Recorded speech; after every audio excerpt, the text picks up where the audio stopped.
mga te, let's haul ng mga pinamili ko sa Mr. DIY. I believe Mr. DIY lang yung pinamilihan ko sa pinamalayan. Yeah, so tingnan na natin lahat ng mga pinamili ko. First, PJ. Alam nyo, te, mali ako dito. Na-disappoint ako kasi nasa Jollibee kami. Lalaroin sana namin. Akala ko ito yung mga isda na kapag sinungkit mo ng pang... Anong tawag doon, Jay? Ng bingwit. Fishing rod.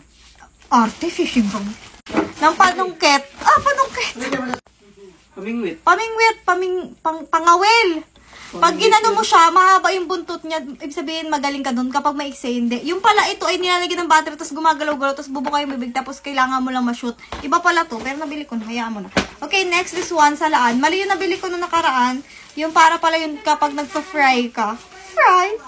So, ganito yan. Wala kaming salaan. Next is this one. Ito, hindi ko sana siya bibilhin kasi meron ako napili here, pero it's pink. Tapos, ang dami niyang lagayin. Plano ko ilagay dito yung mga makeup brushes ko. Also, ito yun, te. Kaya sana hindi ko na yung bibilin. Kasi, bumili ako ng 3 nito. Napalano ko din is maglagyan ko ng makeup brushes para clear lang, para aesthetic lang. 3 yung binili ko nito. Kaso bigla ko nakita yung pink, so binili ko na rin siya.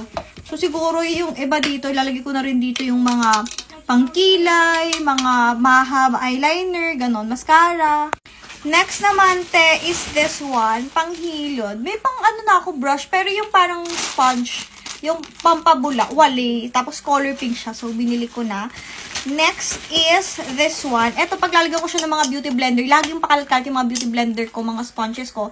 So, I think this one is really perfect. Pang cotton buds daw to, pero wala kang magagawa. Ang gusto ko ilagay dito ay mga beauty blender. Ang cute niya din.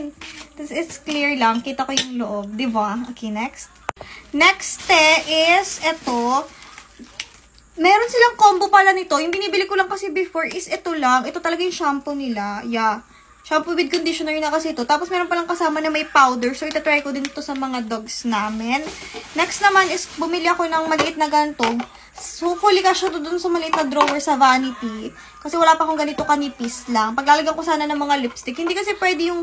Wala kasi ako makita dun yung may mga slots na. Pag online naman, hindi ko alam, baka masyado namang malaki para dun sa paglalagyan ko. Next is this one. Plano ko dito lipstick din. Kasi sa lahat talaga ng mga makeup ko, lipstick, yung mga pang lips yung pinakamadami. So ito, sobrang cute niya. Kaso hindi ko alam kung maganda siya buksan kasi naka-sealed talaga siya dun. So, tingnan natin.